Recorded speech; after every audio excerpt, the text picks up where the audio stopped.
Hi, I'm Tori, and I'm making another probably rambly, mumbling, muddled video for you.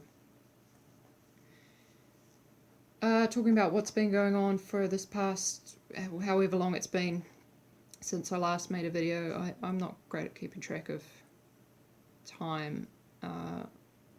I don't have a job or anything, and I went out a couple of times since my last video, but I don't leave the house much, and so your sense of time kind of goes by the wayside.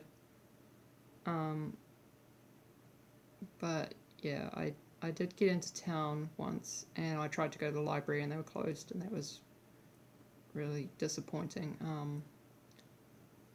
For if you suffer from any sort of anxiety, you'll know that when you plan to do something that's already kind of hard for you, like being out in public, something then goes wrong on top of that initial challenge, can be really distressing. So me bowling up to the library like, it's okay, library's always quiet, I'm gonna be cool in here, it's fine, because it's got a focus as well, it's around books and art, and I have a clear mission being there. If you then find that the door is closed and it's you know, that you can't go ahead with your master plan, it's you know, panic stations.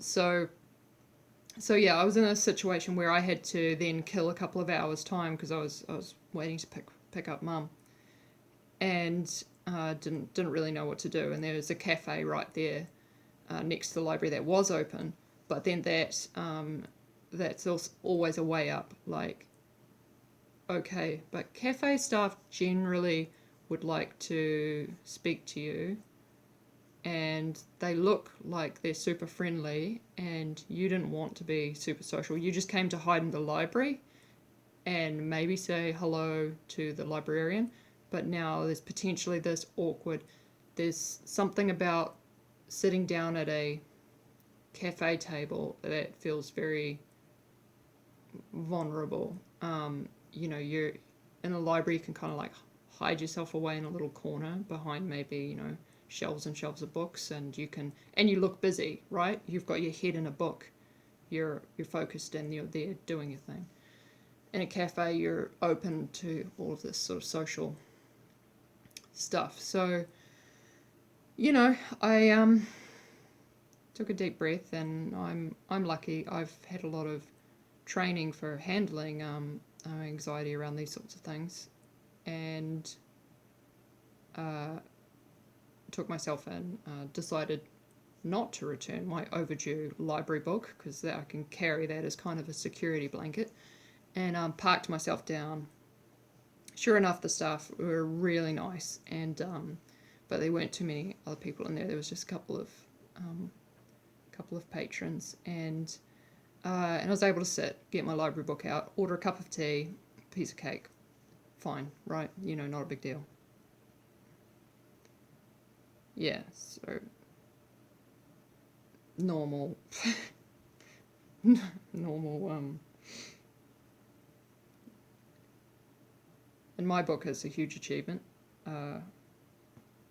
If you haven't suffered from any sort of anxiety or social phobia, you might, yeah, probably sound really crazy right now. But yeah, I did that, and then had to face some whole other situations down the line around mum running late and sort of, you know, not being picked up on time and all that. But yeah, so sorry, that was a tangent about what day it is.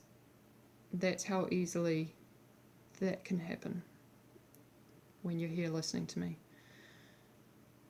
So, yeah, the day is the 31st though, I think. So the Graffiti Queens thing is coming up soon, which is exciting. And I'm working on a couple of other collabs and things.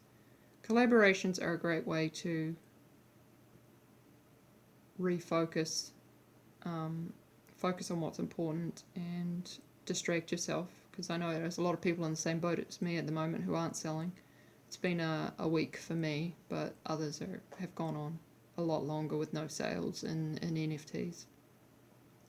And I hope people don't think that that's just like a money thing, like, oh, everybody, is trying to earn enough money to pay their bills and whatnot. It's also almost more importantly, it's about feeling like your work is wanted. It's about feeling accepted, like, being seen. When people aren't interested in buying your work and paying for it, or even excited to win some of your work if you're giving it away, that's a huge it feels like rejection from the tribe, and it's really hard, we and yeah, some people need that income as well. They're juggling kids and job and bills and everything. My situation is I want to work towards being independent money. Like, at the moment I'm dependent on my family, but I feel more that side of it, that I'm useful and I'm okay. So what I was working on is oil paintings. I had a great time with I think I was watching either Future. Oh no, I watched one of my favourite movies again on Netflix. I've watched a couple of times before. I'm Thinking of Ending Things, which sounds really, really miserable and tragic, and it is in a lot of ways, but in the most joyous possible way you can imagine. No, don't take my advice on movies. I think I do. I really like kind of miserable movies. It's I might at times come across like I hate my depression, but actually I cling to it. It's my identity. I need it, and indulging in really sad movies is a big part of that. I love it. So yeah, don't listen to my recommendations. They might be terrible, but I found it joyous. That kind of like the Richard Ayoade interview, which I need to link. I'll try and remember to link these things, but it's a celebration of not being extraordinary, of being ordinary, maybe even being grotesque and horrible and mundane and rotten, because not everybody can be beautiful and stunning and perfect and charismatic and an art genius. We can't be people, and I love work that speaks about that, about the unseen, the people that consume the people, the I don't even want to say what the character is called in the movie, because spoilers. You should just watch it. It's great. It's great. It's got some great poetry in it. Yeah, so I was watching that, and I had my oil paints out, and I've been gradually building up a big collection of images on Artbreeder, the AI machine learning thing that mashes pictures together, and I picked some of my favourites and just committed them to wooden board just quite speedily. I thought, a machine can churn out all these images in a flash. If I'm ever going to compete with that, I'm going to have to start to paint a little faster. So this was an exercise in speed painting. But, and it's also like, I still feel the need to do this because you do see a lot in the marketplace of people who just produce the digital image and then sell that as an NFT. But I love paint, and the work I want to look at would be, I would prefer, would be made in paint and things. Some of the stuff I've collected is digital, but I just have a soft spot for traditional materials. So is this one. Don't think you'll be able to see these very well, but I thought also with this I would try in the museum showcase that Domino ran. There was a panel of artists. Can't remember if it was Ben or someone else who spoke about there's an interest in people being able to buy NFTs that come with the physical. So I thought this would also be a good way to test that out. So for these 4, I'm gonna send the first buyer the actual painting, and as you can see, it's just a little MDF board with the painting on it. But you know, it's really easy to transport because it's not going to have glass or anything, and the owner could potentially frame it however they like. So you know, pick something that goes with a nice frame color that goes with your personal gallery, whatever. So I think this one's my favourite probably, though I do like the bird, but this is the vessel. And I also chose to make this my Genesis piece on Sign Art app, because I got whitelisted there, and it seems like a really cool system. So I spent $40 on getting some sign, which I think I got like 4,000 sign for that or something, and then I think it cost about 60 sign for like verifying the artwork and then minting it and then listing it. You know, there's sort of a few small payments out of that 4,000 that I bought, and then this was Birdie. So you know, they're rough as guts up close. You know, they're just speedy oil paintings, but I don't know. I like that. It's like I've always liked my sketches more than the finished polished work. Is something so stuffy and made up about a finished polished work. You know, I like what was it recently? I think it was just a coloured pencil drawing, but you know, I spent a few hours doing this polished coloured pencil, but the rough one in the sketchbook is the one I look at and I go, that was quite good what you did there. And I look at the more polished one and no, it doesn't work. It's got nothing that the original sketch has, and I still haven't worked out how to completely translate that. You know, whatever it was that my initial sketch had, I haven't worked out how to put that into like a more refined painting or anything. I guess that's what great artists do, and I'm not quite there. But these I think are good practice for sort of doing that. They're sort of very sketchy.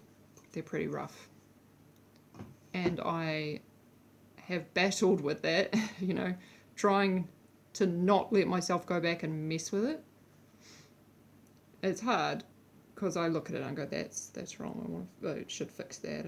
That's a mess, and I want to mess with it and everything. But I'm trying to just leave it, because I know I lose the things I like about it when I overthink it and I go and, you know, perfect it. Perfection is not great. That's overrated. Anyway, sorry for the rambliness. It's been good to do this though. It's been good for me, and I'm working on my feelings about, you know, not selling, and I'm working on my social media addiction. And I found this really cool channel on YouTube. The first video I think I found was why it's so hard to draw every day, and he seems to be an artist who just speaks really well about the psychology of and the sort of struggles of being an artist, and that's really good. So I've written it down. Adam Duff Lucid Pixel, Pixel Pixul, and yeah, it seems like a great source for artists to listen. I'll link it anyway. So I'm trying to refocus, reprioritize. So, as I recommended for others, collaboration's really cool. It's a great focus. I'm doing that at the moment. I've got 2 or 3 lined up that I need to work on. I've got a meeting in the morning early, so I have to try and drag myself out of bed early for this Zoom meeting with some other artists I'm working with. And I entered a competition for a beer label for Paris, which is on near, and it's kind of like art as trading cards, and I haven't been whitelisted or anything, but you didn't need to be to enter this competition, so fingers crossed for that. There's some good competition there. I'm not holding my breath, but competitions are cool. I'm still buzzy about the little cat I won. If you've seen me on Twitter, you've seen my little pixel cat. It gives me a stupid buzz to have. His name's Al, and I won him, so he's very special to me.